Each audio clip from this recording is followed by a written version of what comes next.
This week on the podcast, we're talking about the big Ravens win in Sportsball, clinching a playoff spot, and a little bit about that New England game as well. And for your consideration this week, we both have seen The Irishman. We're going to talk about that. Comcast has spent $2 billion on content.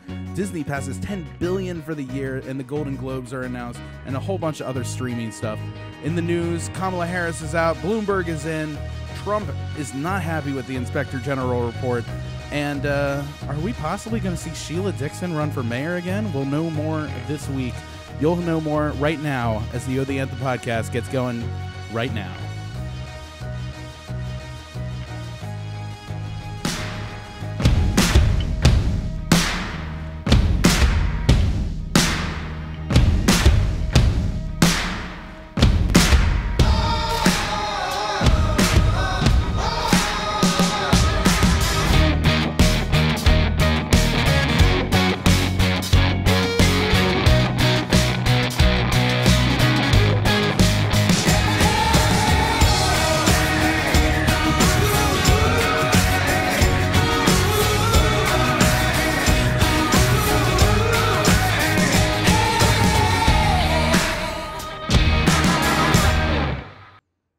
Well, that took a little bit longer than expected. Man, we nearly had that. I think, you know what? I'm going to take it out of studio mode.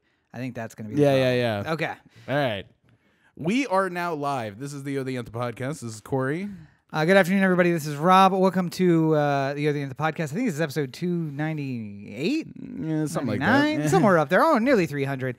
Nonetheless, coming to you live from the hashtag OTA LA studios, high above the 110 freeway in downtown Los Angeles, California. Thank you for joining us. Yes, thank you for listening on your podcatcher of choice. Again, easiest way, anchor.fm/O The Anthem. You want to listen on iTunes? Boom, right there. You want to listen on Spotify? Boom, right there. Everywhere you want to listen to us on a podcast, you can find it there, anchor.fm/O The Anthem. And, of course, you can find more O The Anthem at O The Anthem on Twitter and Instagram and Facebook. You can find the videos, all of the videos, at youtube.com/O The Anthem, and everything O The Anthem, including the merch store at otheanthem.com. Now, you notice, Corey, I skipped over one thing there. Usually I talk about how we're live on Facebook every single Monday. Which we are. Oh, of course, yeah, we are live on Facebook. But for the first time, we are live globally on multiple platforms. Let's see, Facebook, YouTube, Twitter via Periscope, and Twitch, live all at the same time. Mm-hmm. How about that? And my laptop, not having it. Definitely not having it right now. But everything seems to be going smoothly. I think that we're all right. If it bursts into flames somewhere at the 45-minute mark, then... Yeah, I mean, listen, we're only at 63% capacity for the CPU. I'm running absolutely nothing other than OBS and Google Chrome. So, hey. And you know what they say? Put your best face forward on a new day. So, of course, what I did, I shaved off my beard because that's what you do when you're going to go live a bunch of new places. Yeah. Got to look all baby-faced. Oh, yeah. So for those of you who might be joining us live for the first time on YouTube or on Twitch or on Twitter, welcome. Yes. Yes. You can find this. This is what this is. This is what a podcast is. People talking. Yes, you can find it on your podcatcher of choice. The live stream anywhere. Yes. And more big things to come. So. Yep. And I mean, you're seeing tons of content going up weekly now on Instagram and Twitter and Facebook. The video is now going to be live all over the place. You can catch it wherever you'd like to catch it. I mean, I felt like there was something else. Yeah. So, and wherever you are, if you would like to chat with us, first of all, you can always get us on the O The Anthem listener line. What's that number, Corey? 443-219-7595. But wherever you are, wherever you're listening, you can also comment right there, and it'll come right in here to the studio where we'll be able to check it out. One comment already, Corey saying, "This is so cool." The future is now, people. The future is now. And here we go. The first major test of the O The Anthem broadcasting system. Because we're going to jump into one of our favorite segments. A little bit of lag on the stream deck. We're going to jump into one of our favorite segments, and it's not in this menu. So let's just see if we can find it in here. A flawlessly smooth operation. Sportsball.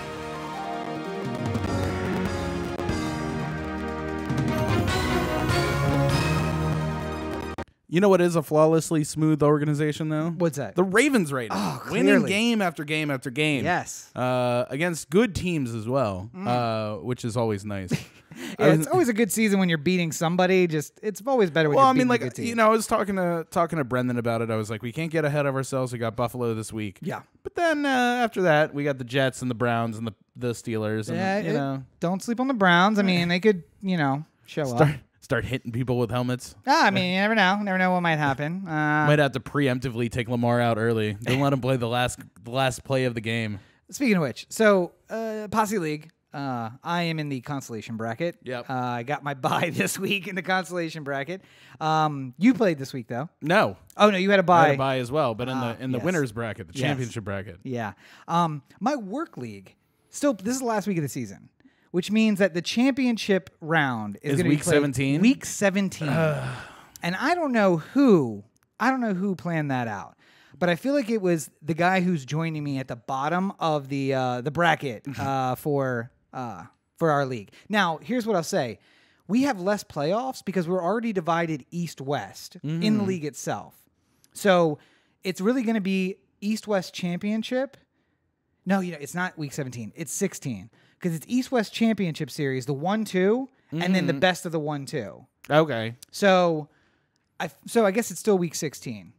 At least I think it is. I don't know. Fantasy is confusing. I know the one good thing is that Mike Evans decided to get himself injured for the rest of the season during my bye. So now I don't have to worry about whether or not I'm losing out on him. I can just drop him and not think about it anymore. All I know is that national nightmare is over for me. In my second or third week of the season, when I started looking for wide receivers because my second player in my work league went down for the year, I was like, it's not going to be a good year.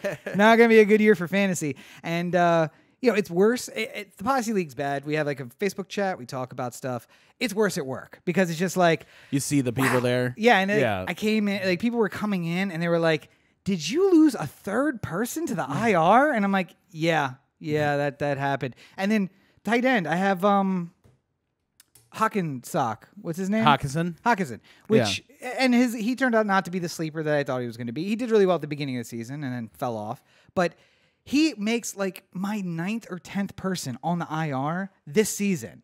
And I'm just like, I have an entire team that has been on the IR that I have to drop. And by the way, ESPN fantasy football sucks. If I can't get the work league to go over to Yahoo, I'm not playing next year. It's the worst. Cutting out. But and I mean, Yahoo locks you in on some players as well. But I think the exclusion is if somebody goes on the IR, they let you drop anyone. You got to wait for them to take them off the do not cut list. Oh, okay. Well, nonetheless. So there is no end to the do not cut list on ESPN. So I'm carrying 2 IR players on my roster right now because I just cannot cut them. And we are now at the last week of the season. So why is Darius Geist on the do not cut list? This doesn't make sense. Yes. Anyway, so I'm 3-10 in that, or what week are we in? 14? 3-11 in the work league. Slightly better in the Posse League. But the Ravens, luckily, are better. Yes, better than both of us in fantasy football. This team is just disappeared. I ghosted on that one. I forgot to put you back in on your single shot. So wait, let's see if I'm in mine. Hey, I'm in mine. All right. So go ahead. Go ahead and do your thing. Just do it while you just show your face. There we go. Okay. Studio mode seems to be working, so let's see if I can get it in here. The Ravens have been doing so wonderfully, and I was thinking about it the other day. I feel like this doesn't sync up well with my fandom because I am constantly in the Chicken Little Sky is Falling area of fandom. I still don't believe that the Caps won the Stanley Cup. I still feel like they're going to try and take it away from us, even though it was like 2 years ago. Like, I can never be comfortable. Well, to be fair, I mean, the Cubs may lose their World Series, so it's never too Astros, secure. you mean? Or Astros, yeah. So it's never too secure. They can always take it away. Find out that there was secret rocket skates that they were employing during the... I mean, explains why Oshie was on fire. I was just like, what is the movie? What was the movie where the guy who had the axe that was like rocket powered? Damn, it's not something we saw in theaters. I might have seen it on a plane actually in the last week. Never mind, doesn't matter. I was just Anywho. thinking about Ovechkin with like a rocket on the back of his hockey stick. Yeah, just so as to he like get extra wheels slap back, shots. it's just like. I mean, it's basically what it's already like. So. I mean, yeah. By the way, just quick sidebar. I hate that I get busy and forget about things because the Capitals came to L.A. and played on Wednesday, and then they played in Anaheim on Friday, and then like I was just like on Instagram late at night on Friday, and all of a sudden I'm seeing them like play the Ducks. I'm just like, wait a minute, and then I looked at them. I'm like, God damn it! And of course, it's the first time in like 15 years that the Caps have won a West Coast a California trip. Yeah. Which didn't mean anything to me before, but means more to me now that they And you've been in the only play here once a year. You've been in the last 2 years, right? Yeah. So I'm seeing some kind of consistency in that. I know. I said it's probably for the best that I didn't go. Yeah. But the Ravens not only got their win, but they clinched a playoff spot. Yes. So we have that to look forward to. We have the playoffs no matter what. I feel like if we win one more game, then we'd put it out of reach for the division, right? I think so, yeah. So we'd guarantee at least one home playoff game. Yep. And then it's just about maintaining this number one seed right now. But with New England losing, that And I was helps going to us. say, even better, New England lost, which means that now it's getting scrappy below us. Yeah. And that can be nothing but good. Because the Chiefs are in it too, but they're 3 games back now. They're 9-5. I think so, yeah. 9-5. New England's we're 2 games up plus the tiebreaker. Chiefs, we have the tiebreaker on. No, we don't. No, we don't have the tiebreaker on them. And then who else is in? We have it on the Texans, though. The Texans, who are in who are also at 9-5. So it's amazing that the Ravens, if the playoffs end up like they are right now, would have played every single team that made the playoffs this year in the AFC. Yep. And Talk about a tough schedule. A couple of them in the NFC too. I mean, like you got the Rams. The Rams might not make it, but we got the Seahawks. You got the 49ers. Mm-hmm. Who else was there? Titans? No, we didn't play the Titans. No, that's about it. Yeah. But a good selection of playoff teams in the Ravens schedule as well, which Wait, I was worried about coming in. But Saints? We played Saints, right? No. No. Okay. No. I don't remember who we... The problem is that we watch the Rams games too, so sometimes I get confused based on who the Rams play at any given week. But so it was nice. We actually got to watch this one at home, which is always a benefit. So I was going to say, one of the better things is that now that the Ravens are doing well, they're starting to get national play games. Yeah. Which means that with CBS All Access, you can watch from home. So it's hard to get your ass out of bed and drag it down to somewhere else to watch a game, but it's a little bit easier just to get up and be like, all right, it's we got a game starting at 5. I guess we should watch it. It's like a whole to do to get up at 9 and then get around and get ready and then go out. It's and like the a money 10 o'clock that you thing. spend, I mean, I was much happier with our Roscoe's solution for feeding ourselves during the game. Well, and then there's the other thing. Like, we're friendly with the bartenders at the bar that we like to go to. However, that also means that, like, we're kind of always ordering drinks and ordering food. Yeah. And it's like, I want to not just sit here on your table. And that can run up a bill very quickly. But 3... what was I drinking? Angry Orchards. 3 Angry Orchards and some Roscoe's chicken. And we took care of it for the whole day. So, not bad at all. Yeah. And I got some work done, which was better even. Because I don't trust taking my laptop to a bar. I can't do it. Yeah. But while one team is on its way up, the other team seems to be resolute with the rebuilding process, I suppose. Yes, in a small bit of Orioles news, they decided to trade Dylan Bundy, former number 1 pick, to the Angels, so we'll get to see him more often. Yeah. But do you have thoughts? Are you okay with the sort of fire sale mentality of like anyone with value must go? Well, I mean, like, so yes, but only because I mean they traded God damn it, why am I forgetting his name now too? The best offensive player we had last year, VR. Yeah. They traded VR too because he was going to make too much money in arbitration. Yeah, So- and I mean that's what it comes down to. Is that, like, listen, we're a small market team. We don't have the resources of everybody else.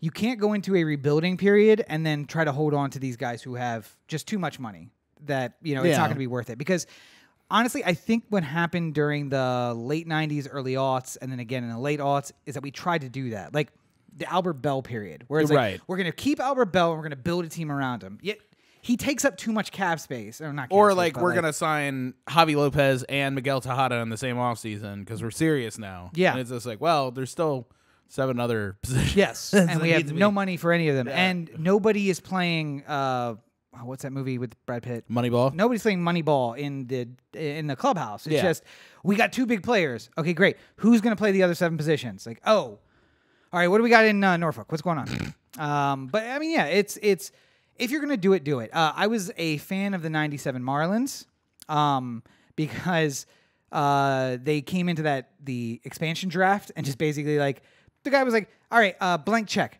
Spend whatever you want to spend. I want to come in to actually 96 Marlins were the expansion, right? No, it was 92, but in 97 they won the World Series. That's what they won the World Series. Yeah. But so they expanded. They came in the expansion draft and basically like got a middling team. And then finally the guy was like, all right, spend whatever you have to spend this year. Let's do it and let's win. And then in the offseason, I don't think that they had finished shining up the World Series trophy before he was like, all right, trade everything. And then in 98, they were not competitive at all. But they got the fucking trophy. But then 5 years later, they were competitive again. I like the idea of what Elias is doing here because the Bundy trade basically brought 4 pitchers back. Yeah. 4 minor league pitchers back.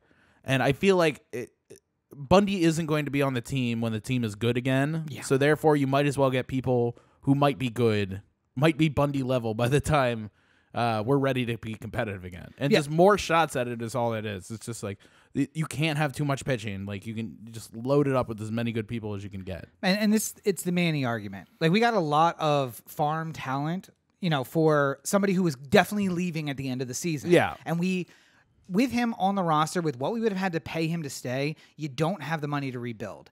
Then we end up middling our way through with this one great player, and we cannot build a team around him. And, there's been a lot of great players who never won a World Series. Frank Thomas comes to mind, where he was making like high-end Major League money, and the White Sox just could not put a team around him. Upwards of $3 million this season. But at the time, that was a huge contract. Yeah. But, I mean, the White Sox just put themselves in a position where they could not put a team around him. So you have Frank Thomas, and isn't that amazing? And he's on the Wheaties box, but he's never going to get a World Series. And, there are those guys like Frank Thomas who are like, all right, well, listen, man, I'm here to play baseball. We're competitive even if we're not going to get to the World Series.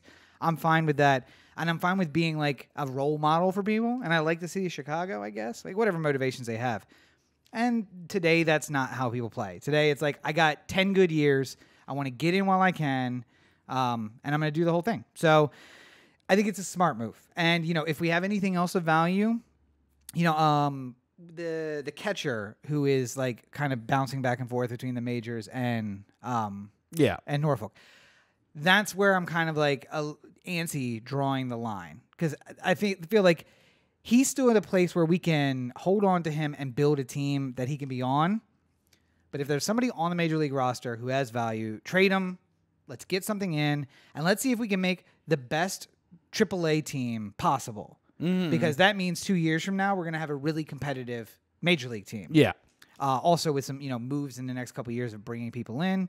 It'll be great. It'll be fine. But yeah, you don't hold on to stuff. I mean, everybody was upset about the reliever. That we got Zach Britton that we got rid of a few. But it's like he wasn't going to be here, so he's not going to be here at the end of the year. We can trade him for value. And by the way, even if we kept him, if we paid him what he ended up getting paid in the end, he's not coming ever out on the field because it's never close enough. There's never a save situation. Yeah, it is never going to be close enough. What's the point in having a closer? Yeah. So you got to make smart decisions, and I feel like that as long as we're not hitting trash cans in the clubhouse, then fine. Let's let Mike Elias make his decisions. Yeah. Moving on. Yeah. Wait. Let's not miss an opportunity for all our new people to check out the wonderful Sportsball.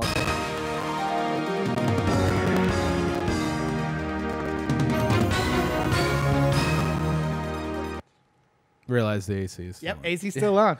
It's all right. Hey, we're usually a lot better than this. It's just adding a little production design. We got started so early. I think making people who are listening feel cold. We're all shocked. It went so long without coming on. I don't think it came on once the entire time we were getting prepped. Yeah, I know. Oh, wow. Moving on, new segment for your consideration. Oh, I have that splash for the... Oh, wait, no. Okay, yeah, Not yet. I've been waiting patiently for people to make themselves available to me. So I think you know what I'm talking about here. But yes. Soon. Coming soon. But it's appropriate that this segment is called For Your Consideration because we are talking about the Golden Globes. Yes. And award season and stuff like that here.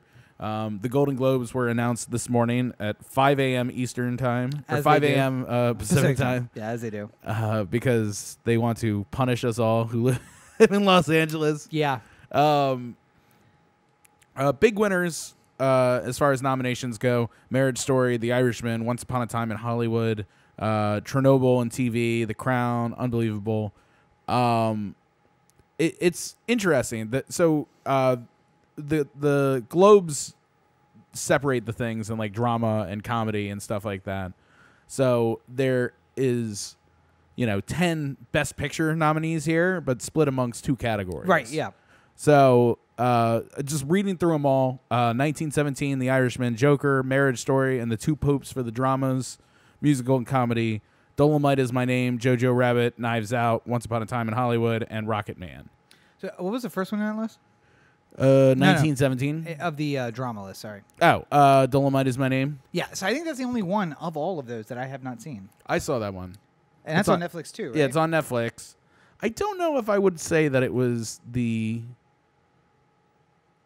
I don't think it's like best picture worthy. Mm-hmm. Like I wouldn't imagine that would transfer over to the Academy Awards. Right.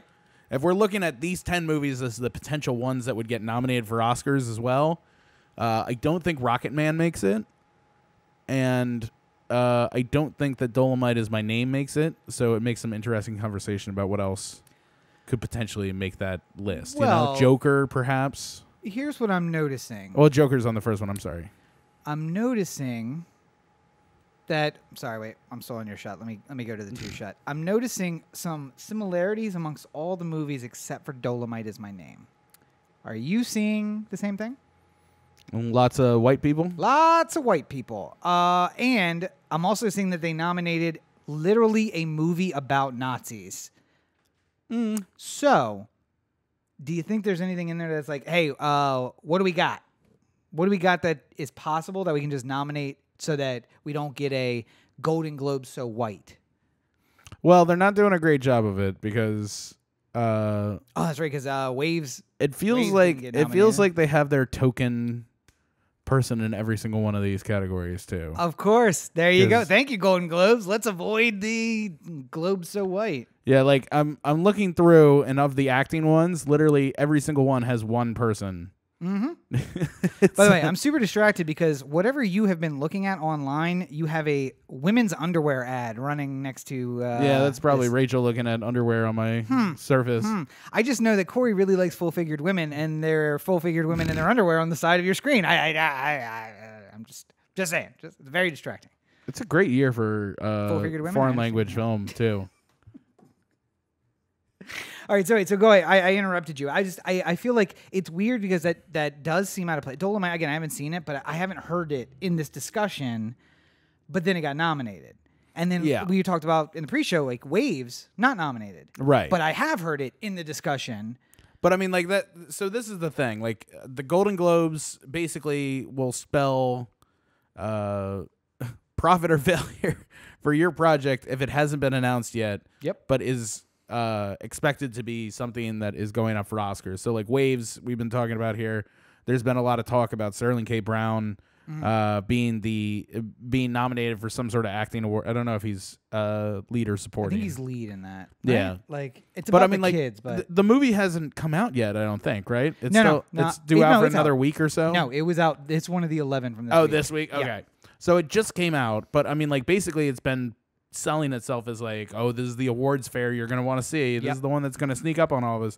And it didn't get a single Golden Globe, so therefore you're starting to go like, well, is this movie we're seeing? Yeah. Like, you know, and what are the odds that Sterling gets nominated for an Oscar but doesn't get nominated for one of the 2 potential acting, like, you know, like actor awards based off of comedy or drama and it's rough. It's a rough row to hoe if you don't get nominated, because the next few weeks, something big came out. What did we see this weekend? You mean Knives Out? Knives Out. So we saw Yeah. Knives Out. That came out last week. And Marriage Story is on Netflix this week, I think. And Irishman came out 2 weeks ago on Netflix. But again, 11 movies can't hit the theater this weekend. And next week is Star Wars. So if you're not in the talk for an award, it's really hard now to find an audience that isn't LA or New York. Yeah.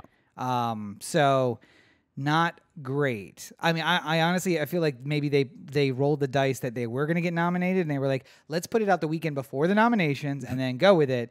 And that did not pay off, clearly. Yeah. So, but what else you got there? What other the categories? I mean, it's sort of like all the things that we've been hearing about. I'm a big fan. I'm glad Russell Crowe got nominated for The Loudest Voice. I thought he's been doing a fantastic job in that. And just in the same sort of world as that, I'm looking forward to seeing Bombshell when that comes out as well, which is, again, I think like a week or two away. Yeah, it's definitely before Christmas. So yeah, we saw the preview for that this weekend. Yeah. You know, TV stuff, like, you know, all the best TV shows that you would expect, except for somehow Jennifer Aniston got nominated for The Morning Show, which I've heard is literally fire garbage. Like, yeah, I don't know. Like, I'm looking through. I don't see anything that like particularly makes me go like, you know, like, oh, that's a snub kind of thing. Big surprise. Once Upon a Time in Hollywood, a lot of nominations. The Crown, if you watch this season, nominations. Like, it was fantastic. Knives Out, nominated. We saw it this weekend. Yeah. Fantastic. I think that no, to me the no De Niro for Irishman is kind of weird. Well, I mean, the problem is that these guys who do these nominations are a little old, so they nominated Martin for the movie, but they didn't actually watch the movie. Right. They fell asleep. Yeah, they don't know. Yeah, they pulled what I like to call a Rachel, and they sat down to watch it, and then immediately passed out and woke up at the end of it. It's a loaded field. Yeah. So, and here's the problem that comes when it's time for the Oscars. Like, you know, you get the chance with the Golden Globes at the very least. Like, take Best Actor, right? So you got Christian Bale, Antonio Banderas, Adam Driver, Joaquin Phoenix, Jonathan Pryce, but only in the drama side, right? When you put in the comedy side as well, you got Daniel Craig, Roman Griffith Davis, Leonardo DiCaprio, Taron Egerton, Eddie Murphy. Like, then you're taking these 10 names essentially and making it your short list of like, which of these 5 get to be nominated for an Oscar? Yeah. Now, some of them I feel like are easier to like sort of throw out than others. I don't imagine Daniel Craig gets nominated for an Oscar for that. For Knives Out. No, Yeah. no. Roman Griffin Davis is probably out. What is that for what? Jojo Rabbit. He's the kid in Jojo Rabbit. Okay, yeah. No, but maybe he gets in just because of that. Just to add It's a just a little lot flair. of people. Like, so I would imagine that the Joaquin, Adam Driver, and maybe Antonio Banderas make the cut on the drama side. we haven't seen Marriage And Story then- though, so Well, I'm just hearing incredible. You know, Leo, you know, and then maybe like a Taron Egerton, Eddie Murphy, like one of those people and gets a nomination. Taron's nominated for what? Rocket Man. Rocket Man. Okay. Yeah. Which I thought he did a really good job Yeah. at. I just thought that there was going to be a lot of things that sort of like made it tough to run it, you know. I mean, Little Women is another one that's like, it's coming out here soon. This week, And I think. Yeah. The fact that it only got, I think, only the one nomination for Shersha is like a little bit disappointing because people thought it was going to be more of like a Lady Bird type situation. Yep. But you know, it's just too early, I think, for a lot of these things too, because a lot of people haven't seen any of these movies. So, well, no, I mean they saw screener. I mean we haven't seen it, but they've seen. Right, screeners, they get screeners and stuff like that. But I'm saying like it's not quite the. It's weird for people who don't know how this works because it's like companies will spend. Say I have a project from Paramount that is an awards consideration. Like there's a lot of different awards that I could possibly nominate it to. So they'll print out DVDs and mail them to everybody who could potentially vote on it. Right. And say, like, consider Corey's project for this year's Oscars.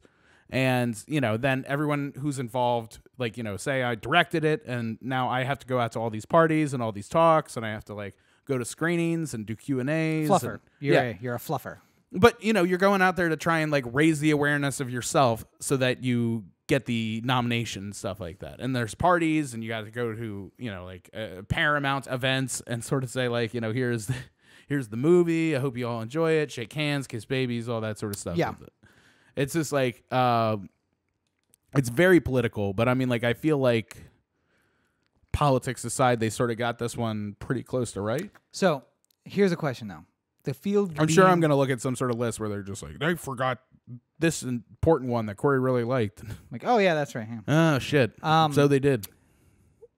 Is with the field being so crowded and that field being crowded by a lot of streaming services. Some of the best dramatic performances that you're going to see on TV are seen between the hours of 1 and 4 p.m. on regular TV. Or actually between 11 a.m. and 4 p.m. on TV. Ellen, Susan Lucci spent her entire career between 1 and 4 p.m. But she never got nominated for an Emmy. She got nominated for... Golden Globe? No. A daytime Emmy. Wow. And then eventually for the Golden Globes. Because before streaming, it was like they were trying to fill this particular show. And all of a sudden, it was like weird stuff was getting nominated. Like Susan Lucci from a soap opera. But is there a place here where we have the streaming Golden Globes and the film Golden Globes? Or like the TV Golden Globes? Where it's or limited series awards, like one category for limited series and another one for an actual film, because some of those actors are coming from things that are technically limited series. Yeah. Right? Marriage Story is actually a movie, I think, right? But Russell Crowe's thing is a limited series. Yeah. So, well, I mean, that's in the so, I mean, like, part of the thing about the Golden Globes is because they do TV and movies in the same thing. Right, yeah. Like, it's easier for them to load up on people. But, I mean, again, the field is going to get crowded. Even though you separate TV and movies, you're still now, is there a place to separate it further to a movie that went out only and solely to theaters for its initial debut?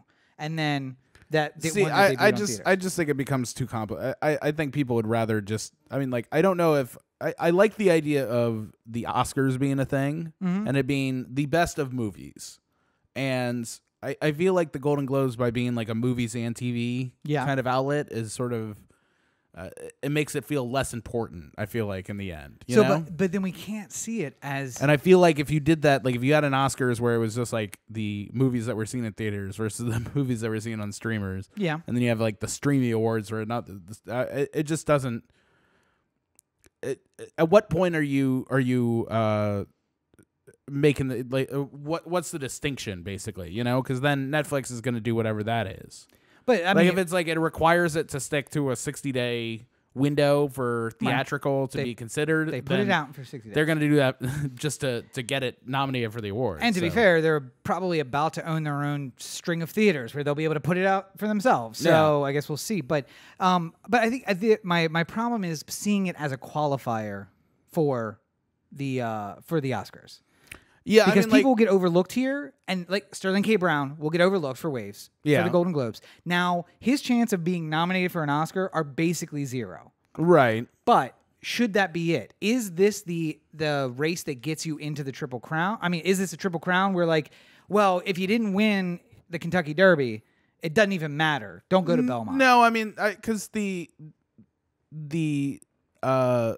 it's two different voting bodies, so I mean there is like differences. Like it's the Hollywood Foreign Press Association with the Golden Globes, right? Which has been known to be a little bit wonkier, and like the easiest way to sort of like identify it quickly is by knowing that they're more likely to nominate somebody if they're a star. So Sterling K. Brown's performance, as far as like the Golden Globe nominating procedure, might have missed being nominated by like one vote, let's say. You know, like he's right on the line, hypothetically speaking.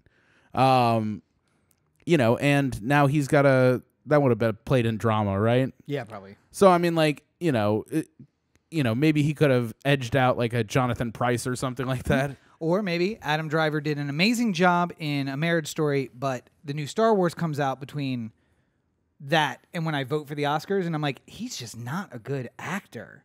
So Sterling K. Brown gets a nomination instead. Yeah, I mean, it's this certainly weighs against somebody voting for, like, I would think the easiest way of thinking about it is like, I don't follow college football that well, so please excuse this analogy if it's off, but I mean, like, every week leading up to when they decide for the playoffs, they're doing the like AP top 25 rankings. Like Florida State is number top 100. Top 100, but I think so, yeah. 25. Is it 25? Yeah. I've seen like number 50 ranked Wisconsin. Well, I mean, maybe they have another, I don't know. But either way. Yeah, I'm pretty sure it's only 25, but maybe this is one of the things I've missed. I don't know. I haven't watched college football like ever in my life, so. I missed the whole playoff thing, and then people were talking about it at work, and I was just like, wait, but I mean, what? like, basically the top 4 teams make the playoffs in college football. And, like, throughout the year, you can see teams moving around on the coach's top 25 list and stuff like that.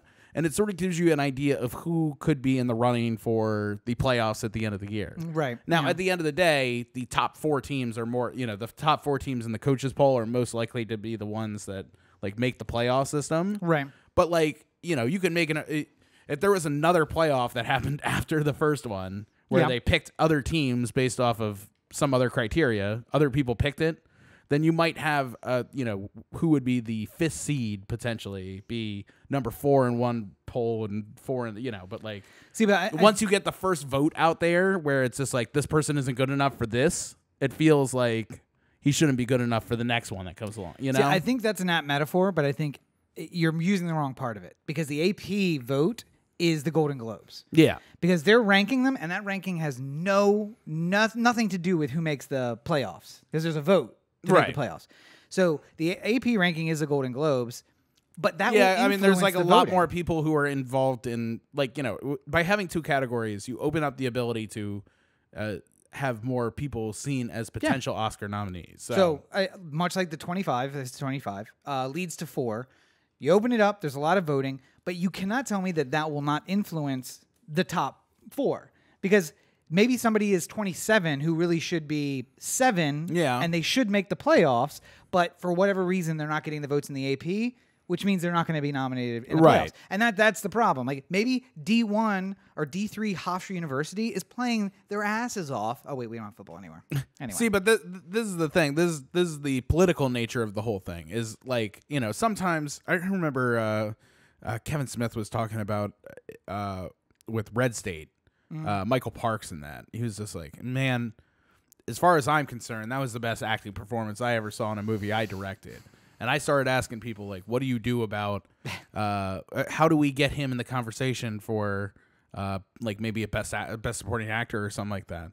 And they're just like, well, like, he was doing it not with, like, Miramax or anything at that point, but, like, a secondary studio. Yeah. And they were just like, well, to run a best supporting actor campaign is going to cost about, like, $250,000. Yeah. Well, 4 months ago, what we should have done is because you got to fly them around. You gotta put them on all the talk shows. You got to try and get them to host SNL. You got to like, it's always great when there's like things that show up on like Entertainment Tonight. Like when Bradley Cooper went to sing with Lady Gaga during residency in Vegas, like leading up to the Oscars, and they had a live version of Fallen and stuff like that. Like that. That's the type of stuff that eats up like Academy voters and stuff. They love this stuff. They yearn for it.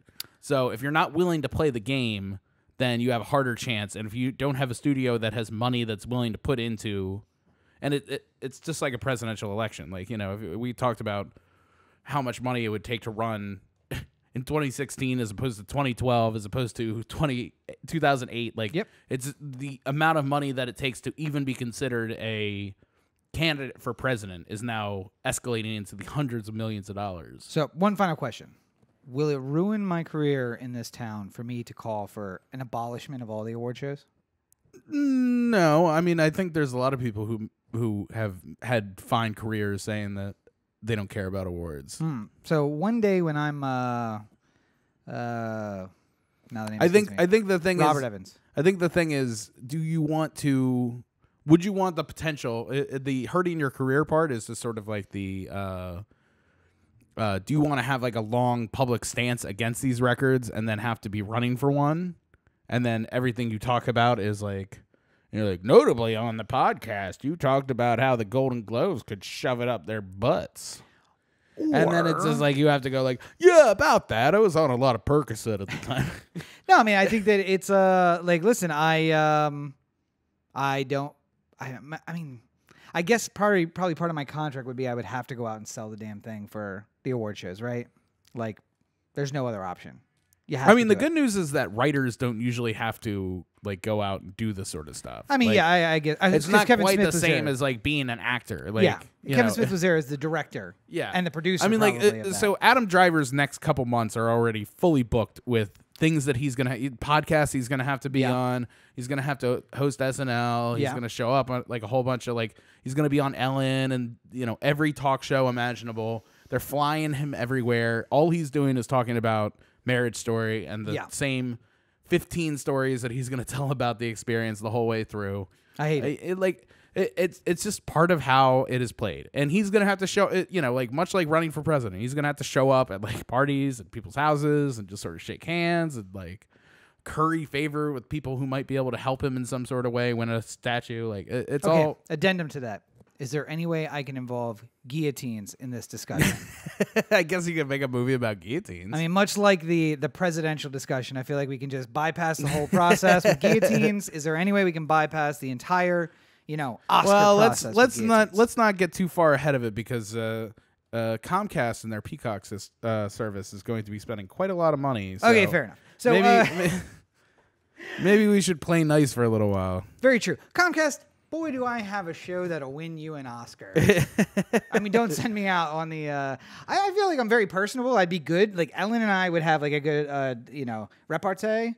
But, yeah, I'm probably make sure you have your dancing shoes on. Probably not the one, yeah. But nonetheless, so yes, as Corey pointed out there, Comcast announced today that they are planning to spend $2 billion before 2022 on content for their Peacock streaming service. And that will match what Apple is planning to spend by 2022.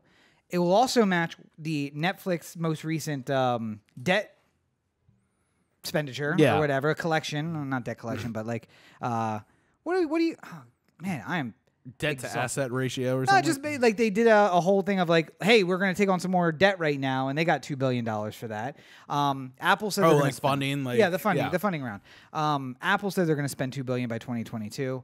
Now Comcast is coming in and saying they're going to spend the same thing for their Peacock network. HBO, which is part of AT&T, has said that their rollout of their platform is going to be acquisitions of $1 billion, which could mean new shows like Chernobyl, which I think moves in the right direction. Chernobyl being nominated so much is probably good for original content on HBO. But also, HBO Max is going to be a lot of like, let's purchase stuff that exists that's good and we'll bring it in. Yeah.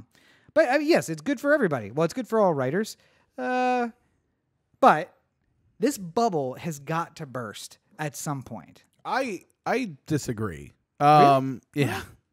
It's so here's a I feel like the content channels that we're hearing about a lot right now are going to sort of like there's going to be a winnowing of the field. Right now Apple TV isn't doing great. The morning show, despite the nomination for Jennifer Aniston, is being talked about as a colossal disaster. You're right. And they don't really have anything that seems to be like driving people to the service. Like, Disney Plus has The Mandalorian as well as the whole back catalog. But I'm sorry, as far as like new present things that are keeping people interested and keeping the conversation going, Disney has that, Apple doesn't.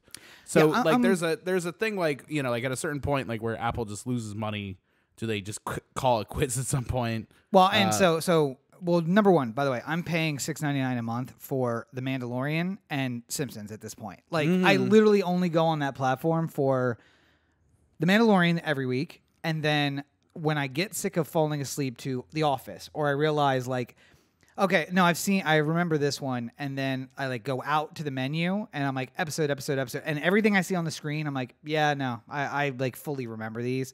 I'll go over to Simpsons and just like scroll down and not look at the screen, and then just hit go, and it's like any random episode. So Disney's got that, I suppose. The difference, though, is Apple produces a product, and I mean, Disney has this too, but Apple produces a product which is going to pay for content on Apple TV. Like, they can lose money for a very long time before that happens. Netflix can't. Oh, I'm not saying that, like, you know, next year Apple TV's gone or anything like that. I'm just sort of saying the idea that there's going to be this many options for places where paid content is happening is going to winnow eventually. Where I imagine the growth of the sector is going to be is that more companies are going to want to get involved in content as a way to supplement people's attention of the things that they do.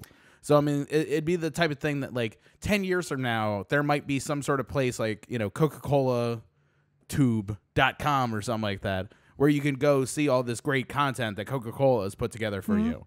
And, yes, in every single one of these videos, people are enjoying a Frosty Coke. Right. But, you know, it's a lot of short films that are being, you know, like, written by...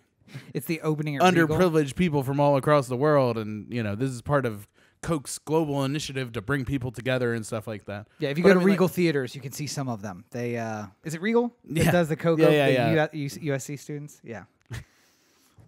No, but I'm saying, like, this is the next stage. I mean, like, the value is to be a media company as well. But I mean, I think that Apple is easy enough to make it an app, and they could put it on Roku. Yeah, and they did. Is it available on Roku? Yeah. Oh, I just don't want to pay for Apple. Yeah, I mean, I don't want to pay for the service. That's basically where my I got CBS All Access, which I've wanted to get for a while because I wanted to watch The Good Fight, and I'm finally doing that now.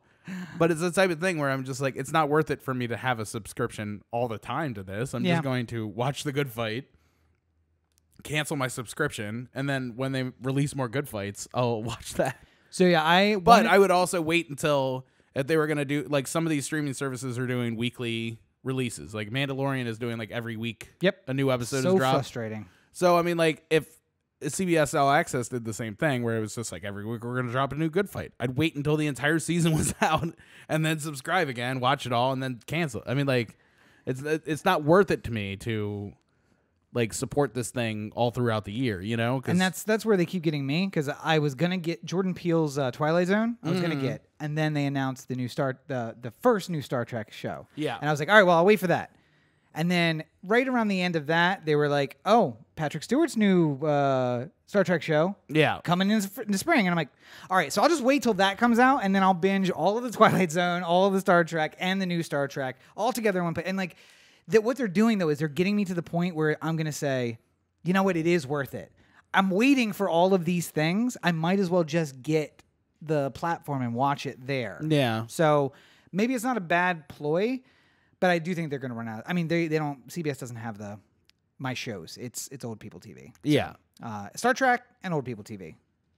So. And I mean, like, that's really what I find the problem being is that, like, a lot of these services feel like they're just going to be tied into one larger service at some, like, you know, eventually I imagine Hulu just sort of goes away and becomes like part of a larger Disney Plus, like, conglomerate app, you know? Like, right. I mean, I feel like, so Fox and ABC and NBC own Hulu, right? See, but I think they sold off their portion. I feel like Disney is 80% owner of it now, or something like that. ABC or Disney just has Fox's and ABC's portion now. Right. So NBC still has it in, but I think that they are planning on selling it off when everything's going to Peacock. Yeah. So they won't have any need for Hulu. You'd have to get Peacock to watch even the weekly shows. Right. So, I mean, there is a place there where does someone come into Hulu and say, hey, you know, let's put something else on there? The streaming thing that Disney Plus has going on right now, where you could get the bundle of Disney Plus and Hulu and ESPN Plus all at the same time,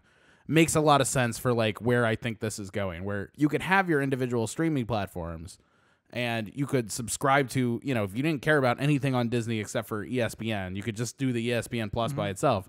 But the value will be in the things that sort of conglomerate together, you know? You know what that sounds like? Guillotines? No. What is ESPN? You just said let's bundle ESPN and Hulu and a cable package? It's fucking cable. We're back to cable. Yeah. How did that happen?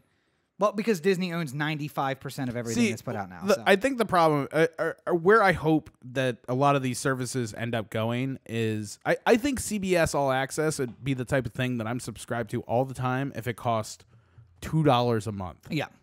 If it costs $2 a month to have it, I would just keep it. Now, what if it still does it run ads? They have a version that runs ads. They have a version that doesn't. If it was like $2 with ads, I'd be okay with it. See, and that's what I think. And that's just basically giving me the convenience of being able to stream CBS shows and do the. I mean, like, obviously, the reason why it's so expensive is because they got football too. Yeah, which is a benefit of the app. But at the same time, it only shows me the local station that I could be watching with an antenna if I wanted to. You know, like, so it's like you're charging me extra for something that I could hypothetically be watching for free. Yeah. So like the value to me of it is the. You know, like paying $2 to watch The Good Fight or Twilight Zone or whatever, you know, like.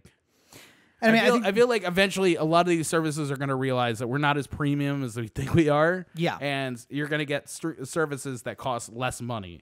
Right now, everyone's upset because Netflix is $15 and Hulu's an extra $12, and you're paying, you know, the equivalent of $8 a month for your Amazon Prime, and then you're doing this with Disney Plus and this with, you know, like it's just too much that is already over like the $10 mark. But the premium thing, listen, I think that they are overestimating our desire to not see commercials. Like I would pay half as much for Netflix and deal with some commercials, maybe not in the middle of the shows. Between the shows, just let it roll. Yeah. If you give me the option to skip to next episode and I skip and I have to watch a 30-second commercial and then it goes directly into the next episode. I mean, commercials don't, like the commercials on like Hulu don't bother me that much because I literally just walk away when they start happening. Just like you do on TV. Yeah, it's just a break. It gets you up and moving. And I know Netflix doesn't want that. What they want you to do is stay planted and watching. But for what though? Why do they want me to stay planted and watching? Yeah. Because it's just eyes on the screen so they can say, hey, we're losing a ton of money, but look at all the eyes on the screen. Like, doesn't even make sense. But I do think that I made the point earlier because I think that the cable bundle is coming back. Yeah. Because CBS is it's just in a different version. CBS is owned by Viacom, which is Viacom the top company there? Yes. AT&T owns HBO, but it also owns... I can't. Warner? Think. What's that? Warner Brothers? Warner Brothers? Yeah. So what we're going to end up having is these cable packages that include a lot of offers. So it's like, all right, so you can get the entire Warner Brothers package. Don't forget that includes the old WB TV network and Paramount. I was wondering network. where I was going to be able to see that. Hanging with Mr. Cooper, only available on the WWB app. But you know, like AT&T will have that, Comcast will have the Peacock, and that'll have all of their stuff on it, and it'll divide up. But then they sell it as a bundle instead. So it's like, yeah, listen, it's $20 a month, but you get all of these apps, or you can buy them individually, and you're gonna end up spending more than $20 for the 5 that you want, and then we're just right back at cable again. And how are we letting that happen? It's very frustrating. I agree. I also think that in time, I mean, really, every company should want to not be on cable or TV, and just be on streaming because there's so much more about somebody and how they're watching if it's connected through the internet. Yep. Hypothetically, 97% of people pause the episode at the same exact spot because something's confusing or or they lost interest. You could, just like you could on YouTube, like see when people start fading out of the episode that you're doing. Happened about 15 seconds into this episode. Yeah. You can find the exact moment where people started checking out. Like that's something you couldn't do on TV. You had a general idea of how many people watched. You have a general idea of who those people are, but nothing specific. Listen, don't forget, they have that for TV too. The Nielsen boxes, very big deal. And clearly they are showing a category of Americans because the Cheek family is a Nielsen family. Oh.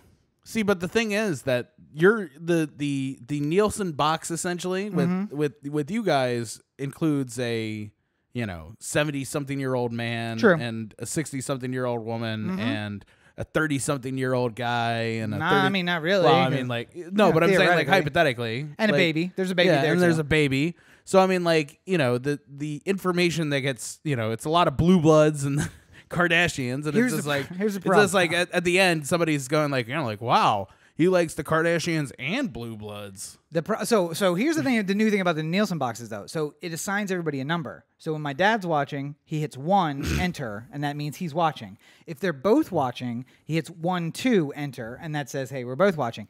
When I came to visit, I got assigned number 5 because I'm 5th important. Mom, dad, sister, grandbaby, then Rob. But what I noticed is the lights on top will every once in a while be like, start flashing and be like, you need to confirm who's in the room. Yeah. My dad gives no shits given, and he will just mash any number of buttons and hit enter. And I'm just like, Dad, I think you're skewing the results. I don't think that throwing off Nielsen. they want to know who's here, and you're not really helpful when you're just mashing buttons down. They're going to be so much happier when they know, oh, this account owned by Rob Cheek, a 35-year-old who lives in Los Angeles and has a Facebook profile that is right here. And watches increasingly disturbing pornography over the last few years. Watches Twilight Zone, Star Trek. Like, we know that he likes these things, so we should probably do more Star Trek. If we added another Star Trek show, he'd probably watch it. Yep.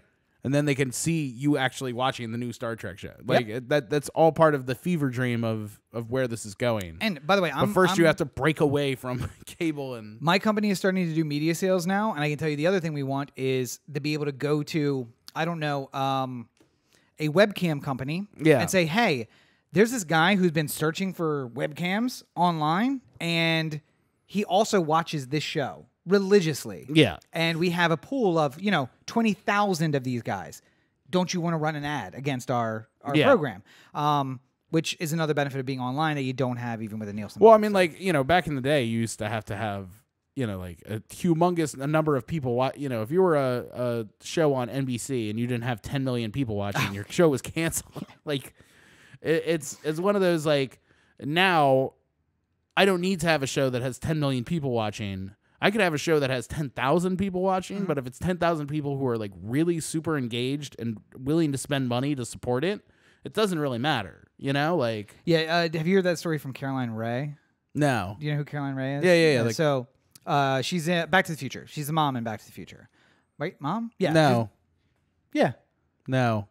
That's not Caroline Ray. Who am I thinking? Oh, no, she's from Sabrina the Teenage Witch. Yeah. The mom from Back to the Future is who I'm thinking about. Okay. Caroline, also from Caroline in the City in the 90s. Damn it, what is her name? No, I know her name. I can't think of also it right now. from the classic Space Camp from 1994. But while Corey looks it up, the story she told is that she actually is a producer now. So she produces other shows. And the very first time that she had like a little break from when she was on TV to when she was producing. And it was in that break that this whole like, oh, we don't need 4 million eyes in order to be successful. Leah Thompson. Leah Thompson. Where did I get Caroline from? Oh, because she was Caroline in the City. But Leah Thompson is her name. Yes. So there was a break. And during that break, it went from like, hey, listen, if you can get 50,000 really rabid fans, that's what we want. We don't care about 10 million. So they called her and gave her the numbers for what her show did in the first week. And the guy on the other end of the line who is like, she's telling me, like, I talked to him later and he was just like, I was wondering why she wasn't so excited. She got off the phone and called everybody and was just like, hey, I just want to tell you I'm so proud of the work that we did. And no matter what comes out of this, I really think that we had something magical here. And like everyone's confused because they just heard from one person like, oh my God, we killed it. And this show is going to run forever. And then the producer calls with the voice like, hey, we're about to be canceled. Yeah. So, but that is very much how quickly it changed. From like 98 when she went off the air to 2005 when she produced a show. Friends had 10 million per episode, I think, in the last season. And no show now would ever, the Super Bowl, might get 10 million. That's it. So Anyway, I do like shares though. I think that's funny though, because the Ravens game the other week had a 60 share in the Baltimore market, which means that 60% of the televisions were on the Ravens game. well, to be fair though, not a lot of people still own a television at home. Yeah. So that's a lot of bars that you're talking about. People out getting drunk.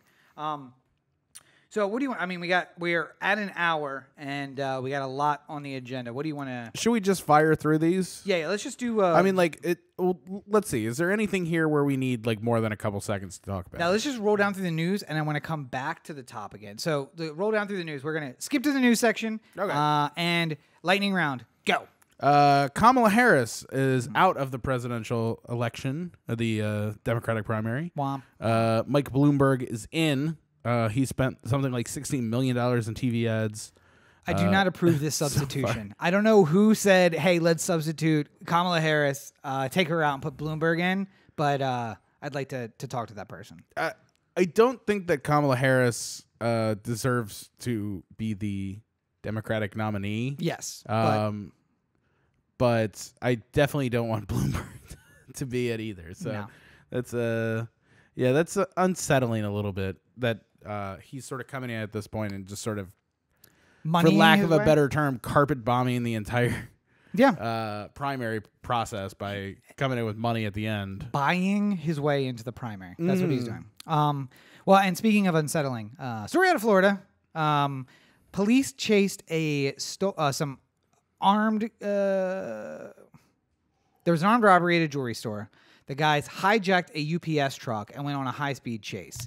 So now there are two men who have, I think they said $70,000 in jewelry and the contents of a UPS truck, which, let's be honest, is probably mostly Amazon stuff at this point. Yeah. And they go on a high-speed chase. They finally corner them. They then fire something like 112 rounds at the truck. They kill the robbers. They also kill the UPS driver who was being held hostage. They also kill a bystander in a car nearby. And if that wasn't bad enough, I think what we're missing here is the video that goes with it, where they're literally shooting through traffic on the highway. Yeah, if that wasn't bad enough, they took cover from the robber who, as far as I know, didn't actually fire at them because he had the sense to say, if I hit one of these people, that's going to make this much worse. So I'm going to show him my gun to get him to back off. They took cover behind innocent civilians' cars. Yeah. Which, if I remember correctly, was part of our justification for going into Iraq, for going into Syria against ISIS, was that they used human shields. And we cannot allow that. But... it's okay in America. Okay in America. So the cops who we pay to be brave and to serve and protect us were so afraid that they hid behind innocent people and also shot innocent people. Shot 112 times at a UPS truck. By the way, probably the definition of the broadside of a barn, and some of them missed it and hit an innocent person. Yeah. As well as killing a hostage when literally over, again, $70,000 and the contents of a UPS truck. I get the they have to if they think that he has a gun, they have to have some sort of armed confrontation. Sure. But I don't understand why you have to do it like literally on the middle of the highway.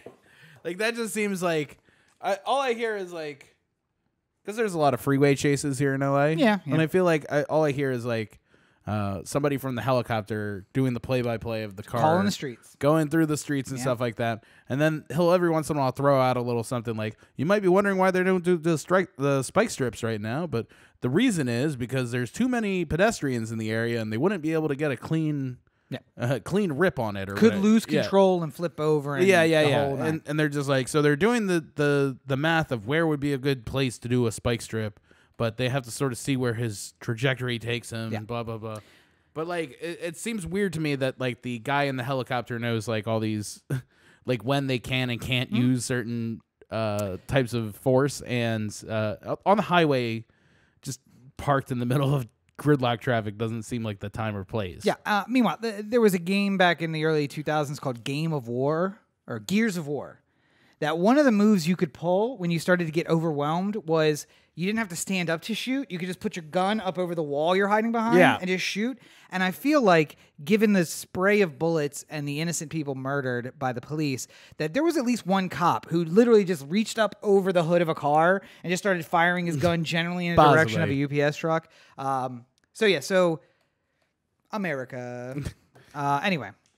Moving on, in Trump news, the impeachment's still going on, but nothing specific to say right at this very moment about that. The Inspector General report came out, though. This is something that a lot of Republicans were clamoring for, Trump chief among them. Mm-hmm. It started when Sessions was still the AG, mm-hmm. and it was basically going to look into all the people who are looking into Trump and seeing what kind of political malfeasance was going on and deep state nonsense. During the 2016 campaign. Basically, how was it that the FBI was allowed to investigate the Trump campaign and Carter Page and all these people and, it must have been some sort of Democratic hit job. Turns out it wasn't. Turns out it was all pretty much on the level. Mm-hmm, mm-hmm. Also, turns out he might have been breaking the law, so there's that. Yeah. And basically, this whole thing that a lot of Republicans have been, it very much has sort of been like the Mueller report for Republicans. Yeah. Because there's a lot of people going like, wait till you hear about this Inspector General report. It's going to tell you all about the dirty Democrats and their plans, mm-hmm. how they infiltrated the FBI. And then, meanwhile, you cut to the FBI, and it's just filled with old white guys who used to be cops. Yep. We're not voting for the Democrats. I just don't. And then again, the worst thing that they found was those two people were sleeping together. They didn't want anybody to know, so they didn't announce the fact that there might have been a little bit of a problem that they were sleeping together. I mean, there's also there was a lot of talk in there about sort of the FISA court and stuff like that. Yeah. Which literally has sort of been a libertarian talking point for, 20 years at this point. Yeah, by the way. But literally no one else has cared about. Republicans harping on the FISA courts in this report and ignoring the fact that Bush used the FISA courts for 8 years. They love FISA courts when it doesn't hurt them. Yeah, exactly right. Just I love pass interference when it's not called on my team. Oh, yeah.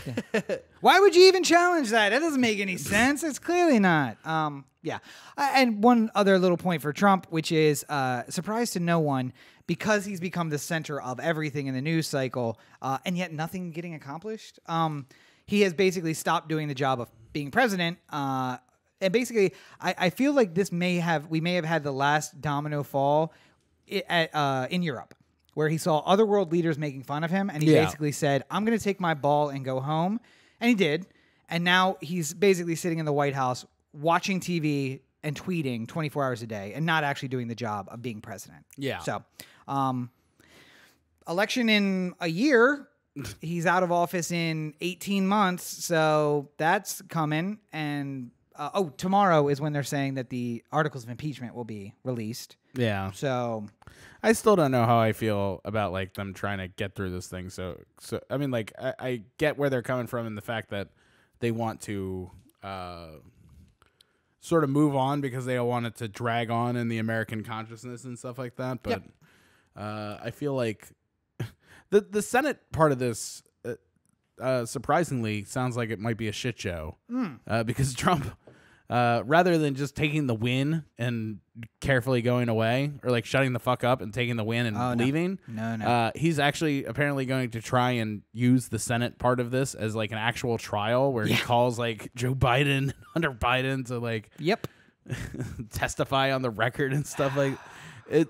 This has the hilarious consequences of probably getting way out of hand very quickly. And just to remind everyone, we've done this before in the last 20 years. And, not quite 20. Oh, my God. It's more than 20 years since Clinton. Yeah. But nonetheless, it took them 2 years to go from... It's almost 20 years since graduating high school. So. It took them 2 years from articles of impeachment to vote in the Senate. Yeah. And we have less than 18 months left in his... Now, obviously, he's running for president again, so it does still have an impact. It's just, even if we boot him out after the election, and even if you get Pence too, it'll still be a Republican. It'll still be his nominee. So, yeah. Yeah. And the likelihood is you don't get Pence. So it's just President Pence after that. And I don't know if you've been watching, we talked about Hulu earlier. I don't know if you've been watching Hulu, but there's a little show on there called A Handmaid's Tale, which is basically Mike Pence's wet dream. So I'm not really sure if that would be better. Quickly on the Baltimore corner where you Yes. get straight dope. Sheila Dixon said that she's going to announce this week what she decides to Where you get the straight dope. what she decides to do for running in the 2020 elections. Yeah. A nation turns its lonely eyes to you, waiting for the. I just can't even like. What's the point? Like, What did you say about Stephanie Rawlings Blake a few weeks ago? like why even bother asking her? Who Like, asked you? yeah. Why are we even talking about this? I mean, she's gonna run for mayor. She's probably gonna finish in the top 3 there somewhere because there's just this contingent of people, like just like there's the Trump people who are just like he's done nothing wrong. Yeah. Like it's only the Democrats who are talking about all this nonsense. Like no Americans. Like there's like this contingent of Baltimore women who's just like Sheila Dixon was a good mayor until she got railroaded, and she deserves another chance. Yeah. I mean, also, Baltimore's basically a third world country, so there's that. And who else? Yeah. Who else is gonna run? I mean, it's at this point, it's like, it's all really bad choices. So what's the best of the bad choices? Like, Every once in a while, I hear about like a small town in Wyoming that elected a dog as mayor, and I feel like that might be the way we have to go. could be that could be the winner. Yeah. Well, and before we go, there was one other thing I wanted to jump back to at the top, and that was just. This is a really good time for movies. I know we kind of talked about it, but there's a lot coming out. There's a lot of good things. Go to the movies. Yeah. And you have a really great source. We have 2 really great sources. We have 1 really great source and 1 okay source to check out and see what kind of movies you should be going to watch. But go support movies. Star Wars is coming out next week. Marriage Story is out on Netflix. The Irishman. Because I said on Twitter, or we posted on Twitter that we're going to talk about The Irishman. It's 2 hours and 10 minutes too long. And I don't believe De Niro as an Irish guy. No, and I mean, like, he doesn't. Did you ever Google what the real Frank Sheeran looked like? Yeah. Not very De Niro like, but I mean, like, I really enjoyed the performance of De Niro. On the review that will be released shortly after this podcast is done being recorded. I talk about what schedule do you have? I tried to. I recorded it earlier this morning. I edited it. I put it on YouTube, and I think YouTube saw Irishman and decided to make the upload time like 3.5 hours. So I mean, that could be that was part of the problem. Yeah. Yeah. I just I think that it's like one of the. You know, like when 9/11 happened and people said that Bush was going to be an important president just because of this, but we didn't know like how it was going to like how he would be remembered in the long term because so much was in flux about like what was going on with 9/11. Yeah. Like not everything gets the opportunity. Do you know going in is something is going to be important? This movie is important. I just don't know how it's going to work its way into that conversation 10, 20 years from now, you know? Corey's hot take. The Irishman is basically 9/11. I'm just saying that like it's rare an opportunity where prior to something happening that it's going to be important, and that's basically the point I'm making there is like that we know this movie is important because it fits in with the chronology of so many important people in film, and you know like the ability that Scorsese had worked into having Final Cut and being able to make such a long movie and stuff like that. Boy, was it long. I worry about the effects. Something tells me that like we watch this movie, you know, like when you saw Jurassic Park when you were a kid. That was the example I made in the thing. I was like, if you watch Jurassic Park when you were a kid, you're just like, it can't get any better than this. Like, it's the best. Are there real dinosaurs somewhere? Like Steven Spielberg went to an island with real dinosaurs. It's the only way you can explain this. Yeah. And then you watch it now and you're just sort of like, ooh. Yeah. Like CGI is not as good as I remember it being. Yeah. And then, you know, like I feel like we're going to have one of those with this too. Like 10 years from now we're gonna watch it and we're just gonna be like, oh. Was I listening to the podcast with you about the de-aging in this movie? Probably, yeah. So the method actors who wouldn't do the dots on their face, so it wasn't as accurate as it could have possibly been. Message to everybody: whatever the technology is, use the best form of it. Use the best form you can find, because. Well, I mean, so the way they got around this, and this is really interesting if you're curious about how they make these films and stuff like that, is they would create a 3-camera array for every camera that they had. Yeah. Which basically was like they'd be shooting like a red as like the main camera, and then they'd have 2 Alexas side mounted alongside to create the depth necessary to create the effect. Yeah. And they were saying that, you know, like there was a couple times where Scorsese was running extra cameras because he wanted to like have the spontaneity and the improv and stuff like that.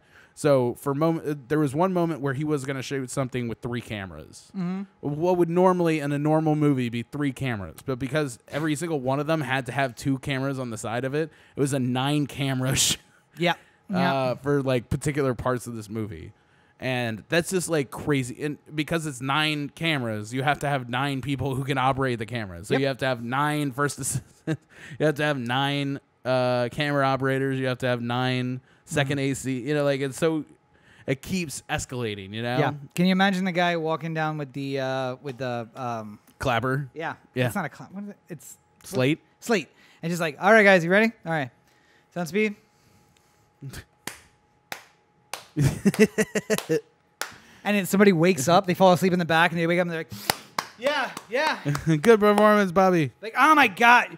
Dave, you've ruined it. Thank you. Thank you, Dave.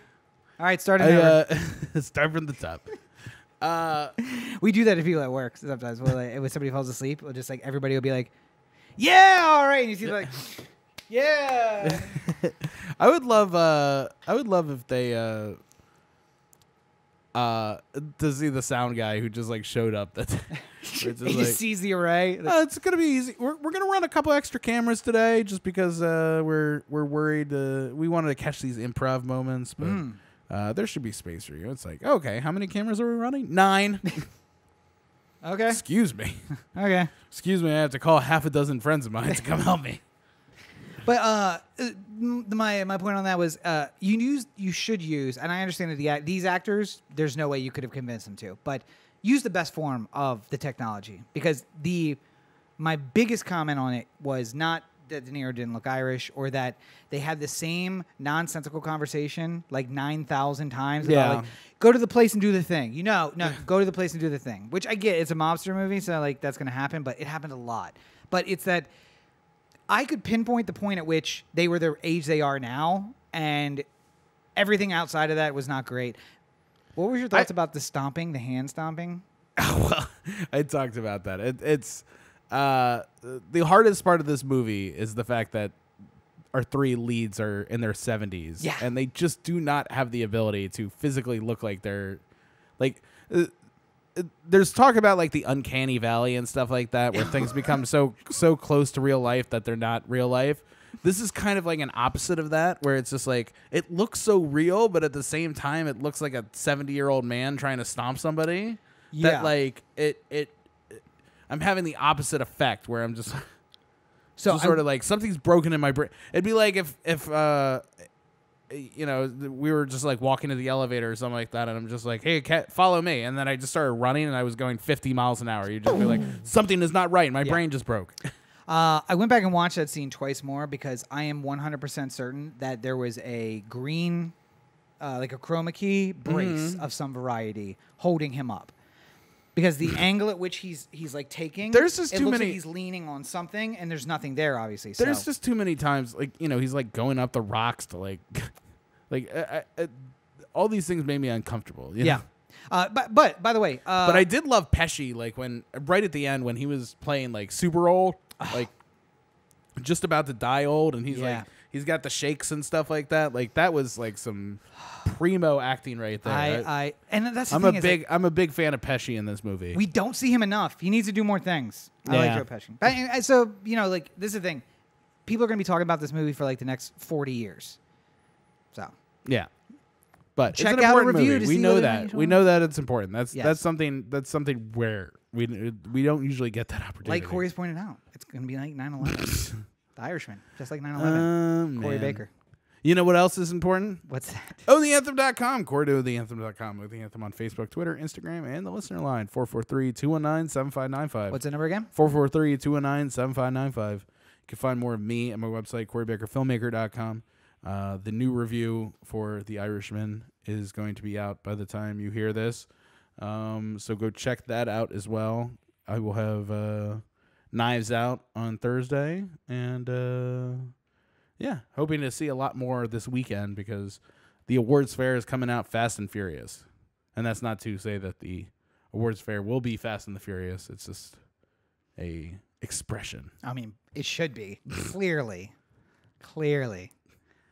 Anyway, you can find me at all your sister networks at Robert N. Cheek. Make sure you check out robertncheek.com where you can find links to the YouTube channel, youtube.com/RobCheek.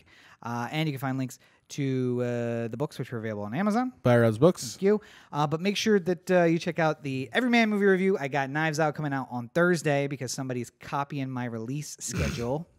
Midway is coming out on Sunday after that.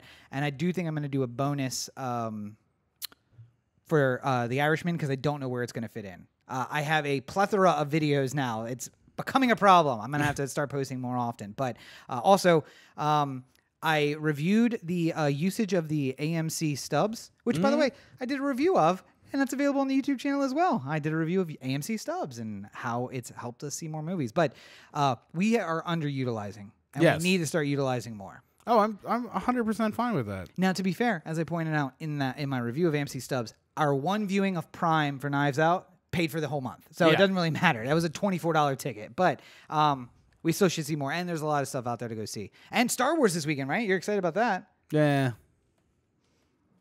This is just remember, when you watch his videos, when you're like, oh, he's so right. That's Star Wars. That's him right there. Yep. Well, I think we've done good here today. We've done something. I don't know if it's good. But as always, you're listening to the O The Anthem podcast, part of the O The Anthem digital network. For Corey, this is Rob. Have a great weekend, everybody. 666, the number of the beast. Oh, yeah, and can we get some Twitter followers? Because we're at 666 Twitter followers, and Corey's a good Catholic, and that really is messing with him. So go follow us on Twitter. 666, and the number of the beast. If you're joining us for the first time on YouTube, Periscope, or Twitch, that's the show. That's what you're going to get. I don't know what to tell you. But check it out Tuesday on Anchor.fm. That's where you can find all the podcast episodes. So, yeah, guys, have a great week. Bye.